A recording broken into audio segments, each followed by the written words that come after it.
Section 4.5, Solving Quadratic Equations by Finding Square Roots.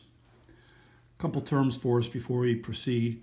You just got done practicing some square root and some simplification. But just so that we're clear, when you square a number like 3, you get 9. But at the same time, negative 3 squared is also 9. You have an even power of a negative, it becomes a positive. Therefore, when you take the square root of 9, you get two answers also, 3 and negative 3. The principal answer is the positive 3. A couple other terms, just so there's no confusion. The symbol with the number or whatever's inside of it, this is called the radical. In its entirety, this is the radical. The sign, the square root sign itself, is just called the radical sign.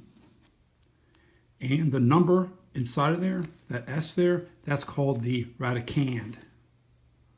So, not that you have to be tested on those terms, but just know there's 3 different terminology for that. Now, so simplification you've already done the product where we can split the square root. Here's an example over here where you have square root of 18 can be split to square root of 9 times square root of 2. Again, this is in the radical, and 9, 2 are in the radical.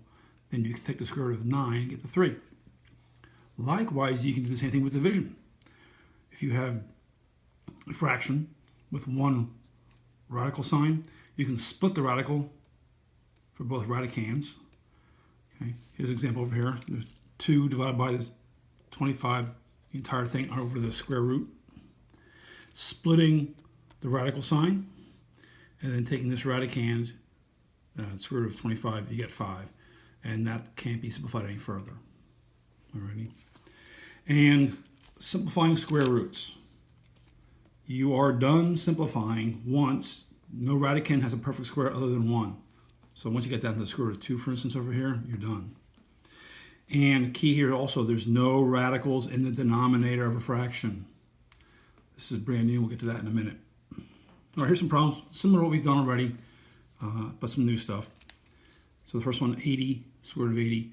And as I showed you, I know that happens to equal, I think, square root of 16 times square root of 5. Therefore, that's going to become 4 times square root of 5. That's great. Well, let's say you don't see that 16. Sometimes you don't know or can't find the biggest square root. Well, you can probably see the 4 going to 20, so let's try it that way. I know that square root of 4 times the square root of 20, hey, that gives me 80. Square root of 4 is going to be just plain old 2. And I say, oh, hey, wait, there's a 4 and a 5 in here. So this can become square root of 4, square root of 5. And then, of course, this becomes 2. 2 times 2, square root of 5. And you can see that's the 4, square root of 5. So there's several ways to get there. Don't always feel you have to get the big chunk at once. Over here, again, similar problems we've done already. You can multiply it out to get square root of 72. I'm not sure what that gets you. You can do that. That's certainly fine to do. I'm going to go to this. I'm going to go square root of 2 times the square root of 3. That's for my 6.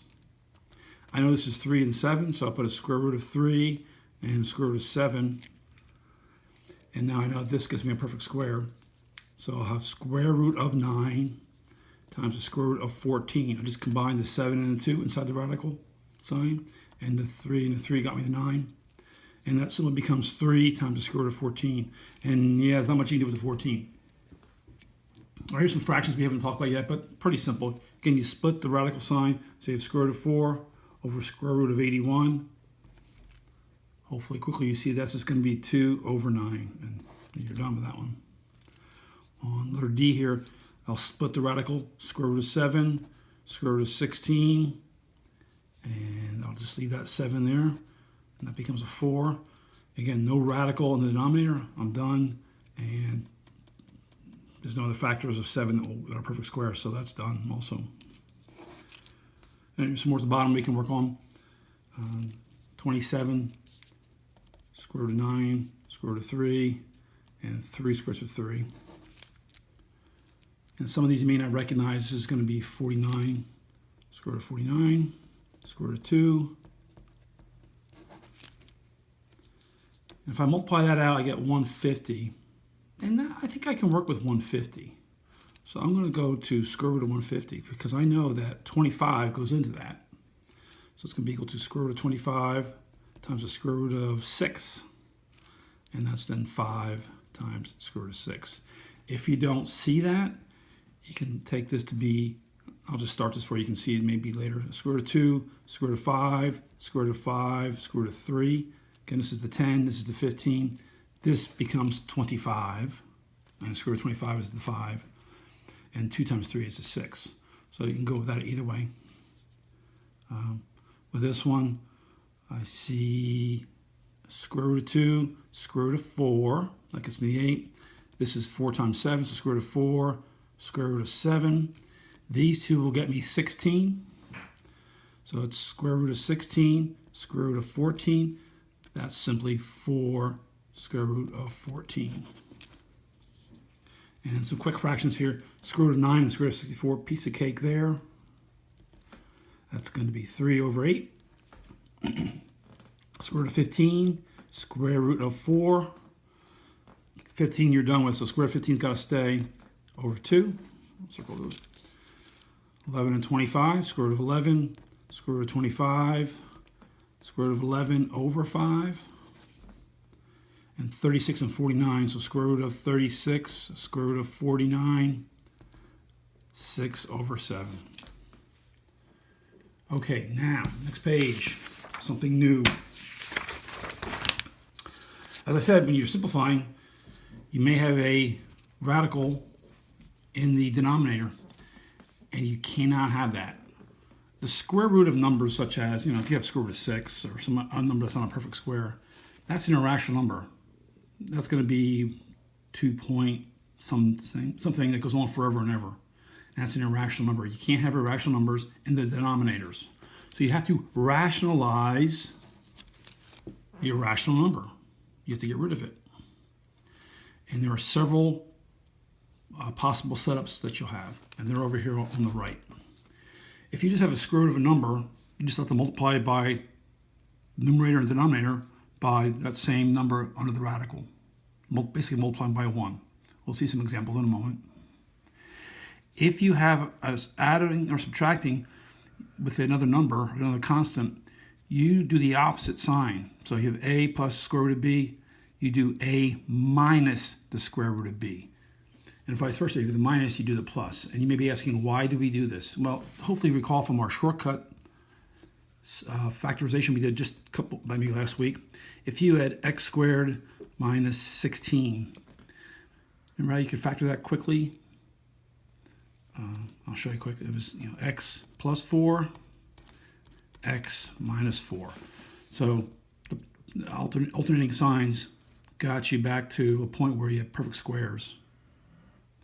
So we'll be able to create those using this method here.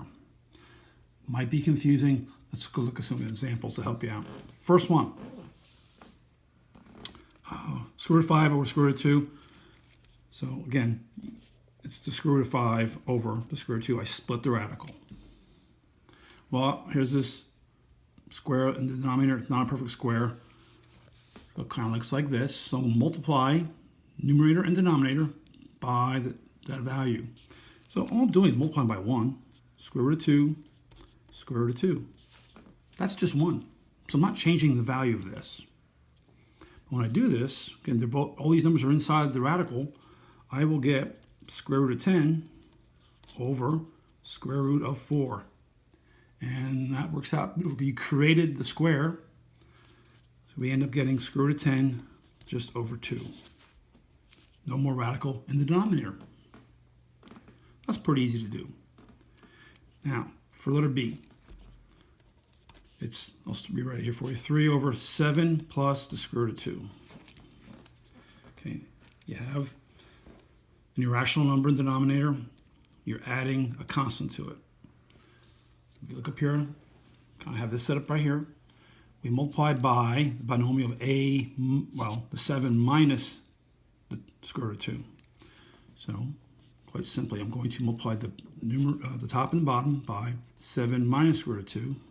7 minus square root of 2. Again, this is just 1. I'm I'm not changing the value of this at all. It's going to look drastically different, but I'm just multiplying by 1. So, the numerator is pretty easy. 3 times 7 is 21. 3, that's outside the radical, times square root of 2. That's inside the radical. Can't mix them, so it's going to be 3 square root of 2. Now, what goes on down in denominator? You're going to have to use FOIL, 49. Now watch what happens. You have negative 7 square root of 2. I'll write it all here so you see it. Negative 7 square root of 2. Then positive 7 square root of 2. Hey man, that's going away. And then negative square root of 2 times positive square root of 2 is negative square root of 4. So just take that for a moment, look it over. You get rid of this middle term. Kind of like your shortcuts be added up here. So when I clean this all up, I have 21 minus, minus 3 square root of 2. This is just 49 minus, this is going to become a 2. Or 21 minus 3 square root of 2 over 47. Yeah, that's your answer. It's not pretty, but you got rid of the radical in the denominator. More examples to follow if you need to see some more.